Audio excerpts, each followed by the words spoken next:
Hello students, मैं सुधांशु स्वागत करता हूं आपका आशीष तिवारी यूट्यूब चैनल पर। आशा करता हूं कि आप सभी अच्छे होंगे।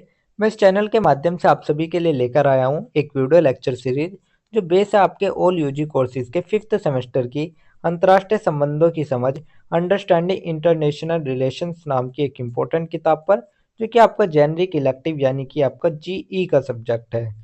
तो स्टूडेंट, अगर आप ड्यू, सोल, रेगुलर या किसी और यूनिवर्सिटी से सब्जेक्ट पढ़ रहे हैं तो सीरीज आपके लिए बहुत ही उपयोगी साबित होने वाली है, क्योंकि इस सीरीज में हम हर चैप्टर को सिंपल भाषा में समझेंगे, इंपॉर्टेंट कॉन्सेप्ट्स को ब्रेक डाउन करेंगे और एग्जाम पॉइंट ऑफ व्यू से भी डिस्कस करेंगे। तो स्टूडेंट, अगर आप ड्यू, सोल, रेगुलर, एनसीवैब एंड अदर किसी के भी सब्जेक्ट को समझना चाहते हैं आसानी से, तो चैनल को सब्सक्राइब जरूर कर लीजिएगा, वीडियो को लाइक कर लीजिएगा और अपने दोस्तों के साथ शेयर करना ना भूलें। एंड सोल से रिलेटेड डेली अपडेट्स के लिए आप सभी हमारा व्हाट्सएप चैनल फॉलो कर लीजिएगा। तो चलिए शुरू करते हैं। मैं आपका स्वागत करता हूं ऑल यूजी कोर्सेज के 5th सेमेस्टर की अंडरस्टैंडिंग इंटरनेशनल रिलेशन सब्जेक्ट की एक इम्पोर्टेंट किताब के यूनिट नंबर फर्स्ट के चैप्टर नंबर 3 के इस वीडियो लेक्चर में। इससे पहले की वीडियो में हमने यूनिट नंबर फर्स्ट का chapter number first and chapter number 2 को कवर किया था, और आज की वीडियो में हम हमारा यूनिट नंबर फर्स्ट का चैप्टर नंबर 3 ज्ञान और अस्तित्व के मार्ग, कॉस्मोलॉजी और रिलेशनैलिटी के बारे में डिस्कस करने जा रहे हैं। तो स्टूडेंट, क्या आपने कभी सोचा है कि हम इस विशाल ब्रह्मांड में कहाँ खड़े हैं? क्या केवल हम ही केंद्र है या हम भी किसी बड़े रिश्ते की कड़ी है? तो यही सवाल हमें ले जाते हैं ज्ञान यानी कि नॉलेज और अस्तित्व यानी कि एक्सटेंटेंस के असली मार्ग की ओर। तो आज हम समझेंगे कॉस्मोलॉजी और रिलेशनलिटी को, यानी ब्रह्मांड और संबंधों की वह दृष्टि जो अंतर्राष्ट्रीय संबंधों को एक नए नजरिए से देखती है। तो चलिए इस चैप्टर की जो हम शुरुआत कर लेते हैं वो हम सबसे पहले एक छोटे से परिचय से कर लेते हैं। परिचय में हम देखेंगे कॉस्मोलॉजी का मतलब है हम ब्रह्मांड और दुनिया को कैसे समझते हैं। रिलेशनलिटी का अर्थ है हम सब कुछ आपस में जुड़ा हुआ है। तो स्टूडेंट, जो कॉस्मोलॉजी है वो हमें बताती है कि हम ब्रह्मांड को, दुनिया को कैसे समझते हैं, ब्रह्मांड और दुनिया को। और जो रिलेशनलिटी का अर्थ है वो हमें बताता है कि सब कुछ आपस में जुड़ा हुआ है। तो स्टूडेंट, पश्चिमी विचार अक्सर व्यक्ति को केंद्र में रखता है, जबकि नई अन्य सभ्यताएं संबंध और समुदाय को ज्यादा महत्व देती है। तो जो हमारे वेस्टर्न थॉट हो गए, जो हमारे पश्चिमी सोच हो गए, उन्होंने हमेशा व्यक्ति को केंद्र में रखा, जहाँ पर हर चीज उसके चारों ओर घूमती है।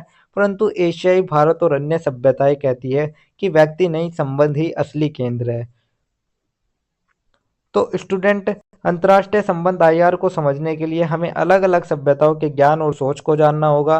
तो यही बात हमें आईआर में भी समझनी होगी, क्योंकि ये सिर्फ देशों के बीच शक्ति का खेल ही नहीं है, बल्कि संस्कृतियों, विचारों और प्रकृति के रिश्तों की भी एक कहानी है।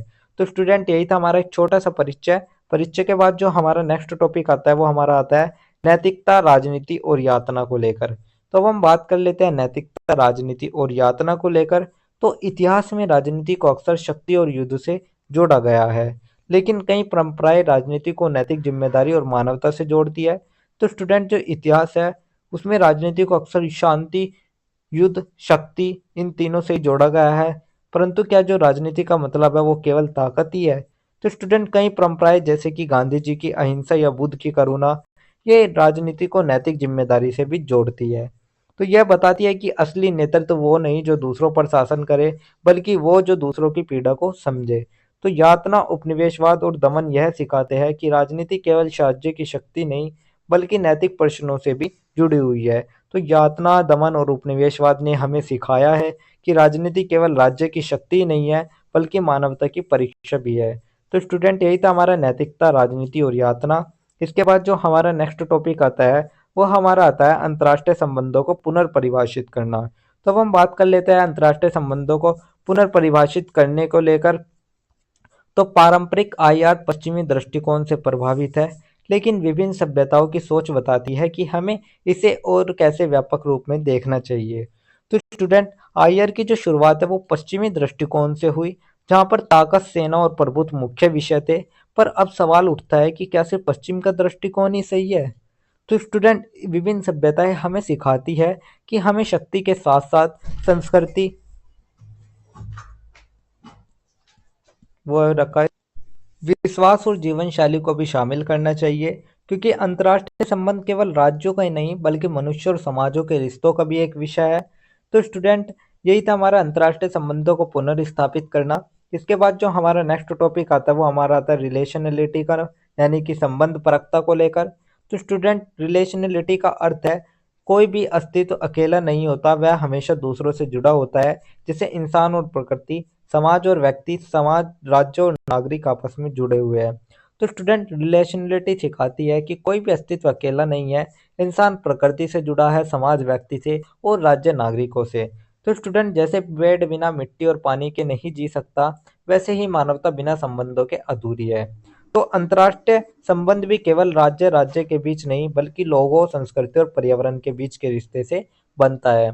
तो जैसे पेड़ के बिना मिट्टी और पानी के नहीं रहा जा सकता, वैसे ही मानवता बिना संबंधों के अधूरी है। तो अंतर्राष्ट्रीय संबंध भी केवल देशों के बीच ही नहीं बल्कि लोगों, संस्कृति और पर्यावरण के बीच भी बनते हैं। तो स्टूडेंट, यही था हमारा रिलेशनलिटी, संबंध परखता। इसके बाद जो हमारा नेक्स्ट टॉपिक आता है वो हमारा आता है इंडियन कॉस्मोलॉजी को लेकर। तो अब हम बात कर लेते हैं इंडियन कॉस्मोलॉजी के बारे में। तो अब चलिए दक्षिण अमेरिका के इंडियन सभ्यता की ओर, जहाँ पर पहाड़, नदियाँ और धरती जीवित माने जाते हैं। तो एंडेज दक्षिण अमेरिका की सभ्यता में प्रकृति को जीवित माना जाता है। पहाड़, नदियाँ, धरती सबको पवित्र समझा जाता है। तो स्टूडेंट, यहाँ पर प्रकृति को माँ की तरह सम्मान दिया जाता है, यानी कि इंसान और प्रकृति का रिश्ता प्रतिस्पर्धा का नहीं बल्कि सम्मान और सहअस्तित्व का है। तो यह दृष्टिकोण बताता है कि अंतर्राष्ट्रीय संबंध केवल मानवों के बीच नहीं बल्कि प्रकृति के रिश्ते पर भी आधारित है। तो स्टूडेंट, यही सोच हमें याद दिलाती है कि जो अंतर्राष्ट्रीय संबंध है वो केवल ह्यूमन टू ह्यूमन नहीं है बल्कि ह्यूमन टू नेचर भी है। तो स्टूडेंट, यही था हमारा इंडियन कॉस्मोलॉजी। इसके बाद जो हमारा नेक्स्ट टॉपिक आता है वो हमारा आता है अमेजोनियन क्वेचुआ संस्कृति को लेकर। तो अब हम बात कर लेते हैं अमेजोनियन क्वेचुआ संस्कृति के बारे में। तो अमेजन क्षेत्र की क्वेचुआ जनजाति मानती है कि हर चीज, जानवर, पौधे, नदी, सबका आत्मा होता है। वे दुनिया को जीवित मानते हैं। तो स्टूडेंट, उनके लिए दुनिया एक जीवंत परिवार है जहाँ इंसान केवल एक सदस्य है, मालिक नहीं। तो इसका मतलब है कि इंसान और प्रकृति का रिश्ता सहयोग और सम्मान पर आधारित होना चाहिए, शोषण पर नहीं। तो ये हमें यही सिखाता है कि अगर हम पृथ्वी का शोषण करेंगे तो अंततः खुद को ही चोट पहुंचाएंगे। तो यही था हमारा अमेजोनियन केचुआ संस्कृति। इसके बाद जो हमारे नेक्स्ट टॉपिक आता है वो हमारा सिक्की को आता है। तो सिक्की में हम बात करें तो सिख परंपरा में एकता, समानता और सेवा पर जोर है। इसमें सर्व मानवता एक है का विचार मिलता है। तो स्टूडेंट, अब भारत की भूमि से गूंजती आवाज आती है, सर्व मानवता एक है। सिख परंपरा एकता, समानता और सेवा पर जोर देती है। तो सिख धर्म सिखाता है कि राजनीति और समाज सेवा और न्याय से जुड़कर ही टिकाऊ हो सकते हैं। तो यह परंपरा हमें बताती है कि राजनीति और समाज तभी टिकाऊ हो सकते हैं जब उनमें सेवा और न्याय का भाव हो। तो गुरु नानक देव जी कहते हैं कि नो को बोरी नहीं बेगाना, यानी कोई भी पराया नहीं है। तो स्टूडेंट, ये हमारी सीखी थी, सिख परंपरा थी। इसके बाद जो हमारा नेक्स्ट टॉपिक आता है वो हमारा आता है क्योटो स्कूल और शादी का मानवतावाद को लेकर। तो अब हम क्योटो स्कूल और शादी का मानवतावाद को लेकर बात कर लेते हैं। तो जापान के क्योटो स्कूल के दार्शनिकों ने पश्चिमी और पूर्वी विचारधाराओं को जोड़ने की कोशिश की। उन्होंने कहा कि मनुष्य को समझने के लिए केवल तर्क नहीं बल्कि आध्यात्मिकता और संबंध भी जरूरी है।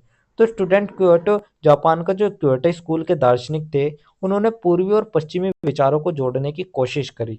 उनका मानना था कि मनुष्य को समझने के लिए केवल लॉजिक ही नहीं बल्कि जो हमारी आध्यात्मिकता है वो भी जरूरी है। तो फारसी कवि सादी ने लिखा कि सारी मानवता एक शरीर है। यह मानवतावाद और रिलेशनलिटी का प्रतीक है। तो जो हमारे फारसी कवि है सादी है, वे कहते हैं कि सारी मानवता एक शरीर है। अगर एक हिस्सा दुखी है तो पूरा शरीर दुखी होगा, और यही असली रिलेशनलिटी है जहाँ पर करुणा और संबंध दोनों एक दूसरे को थामे हुए हैं। तो स्टूडेंट, यही था हमारा क्योटो स्कूल और शादी का मानवतावाद। इसके बाद जो हमारा नेक्स्ट टॉपिक आता है वो हमारा आता है बहुलवादी अंतर्राष्ट्रीय संबंधों की ओर। तो अब हम बात कर लेते हैं बहुलवादी अंतर्राष्ट्रीय संबंधों की ओर के बारे में। तो प्लूरिवर्स का मतलब है कि दुनिया एक जैसी नहीं बल्कि विविध है। हर सभ्यता और संस्कृति का अपना ज्ञान और दृष्टिकोण है। तो प्लूरलिज्म यानी विविधता की स्वीकृति। दुनिया एक जैसी नहीं है, हर सभ्यता की अपनी कहानी, अपनी समझ और अपना ज्ञान है। तो अंतर्राष्ट्रीय संबंध को इस विविधता को स्वीकार करना चाहिए। इसका लक्ष्य है एक ऐसा विश्व जहाँ कई दृष्टिकोण और जीवन पद्धतियाँ साथ में रह सके। तो आईआर को इस विविधता को स्वीकार करना चाहिए, क्योंकि जब कई दृष्टिकोण साथ रहते हैं तभी सच्ची वैश्विक एकता बनती है। तो स्टूडेंट, यही था हमारा बहुलवादी अंतर्राष्ट्रीय संबंधों की ओर। इसके बाद जो हमारा नेक्स्ट टॉपिक आता है वो हमारा ओवरऑल पूरे चैप्टर का एक छोटा सा निष्कर्ष आता है। तो अब हम ओवरऑल पूरे चैप्टर के एक छोटे से निष्कर्ष के बारे में बात कर लेते हैं। निष्कर्ष में हम देखेंगे, ज्ञान और अस्तित्व के मार्ग हमें बताते हैं कि आईआर सिर्फ पश्चिमी राजनीति और शक्ति तक सीमित नहीं है। अलग अलग सभ्यताओं की सोच हमें नया नजरिया देते हैं। तो स्टूडेंट, ज्ञान और अस्तित्व के मार्ग हमें बताते हैं कि जो अंतर्राष्ट्रीय संबंध है वो केवल शक्ति और राजनीति तक सीमित नहीं है। यह मानवता, संस्कृति और प्रकृति के रिश्तों का भी एक संगम है। तो जब हम सिख, अमेजन, इंडियन, जापानी या फारसी परंपराओं की ओर देखते हैं तो समझ आता है कि जो वास्तविक आईआर है वो तब शुरू होता है जब हम एक दूसरे को दुश्मन नहीं बल्कि संबंध के रूप में देखने लगते हैं। तो असली अंतर्राष्ट्रीय संबंध तब होंगे जब हम मानव समाज और प्रकृति के परस्पर संबंधों को समझेंगे और उन्हें सम्मान देंगे। तो स्टूडेंट, यही था हमारा एक छोटा सा निष्कर्ष, जिसके साथ हमारा यूनिट नंबर फर्स्ट का चैप्टर नंबर 3 कंप्लीट होता है। और साथ ही हमारी यूनिट नंबर फर्स्ट भी कंप्लीट होती है, क्योंकि यूनिट नंबर फर्स्ट में हमारे टोटल 3 चैप्टर थे, chapter number 1, chapter number 2 and chapter number 3, जो कि मैंने आपको बता दिए हैं। तो यही थी हमारी फर्स्ट यूनिट, जिसके इंपॉर्टेंट टॉपिक्स मैंने आपको शॉर्ट्स में एक्सप्लेन कर दिए हैं। तो अगर किसी भी स्टूडेंट को ये पीडीएफ या नोट्स चाहिए होंगे तो आप हमारे टेलीग्राम चैनल को ज्वाइन कर लीजिएगा। वहाँ पर आपको ये पीडीएफ या नोट्स मिल जाएंगे। एंड अगर किसी भी स्टूडेंट का किसी भी तरह का कोई भी डाउट या किसी भी तरह की कोई भी क्वेरी होती है तो आप हमारे कमेंट सेक्शन में या हमारे इंस्टा पेज को फॉलो करके भी पूछ सकते हैं। एंड डेली अपडेट्स के लिए आप सभी हमारा व्हाट्सअप चैनल फॉलो कर लीजिएगा। और अगर आपको लेक्चर उपयोगी लगा तो वीडियो को लाइक करें, चैनल को सब्सक्राइब करें और अगले अध्याय के लिए तैयार रहिएगा, जहां हम बात करेंगे हमारी यूनिट नंबर सेकंड, राज्य, राष्ट्र और बाजार के बारे में। तो आप सभी का बहुत बहुत धन्यवाद। आपका दिन शुभ रहे।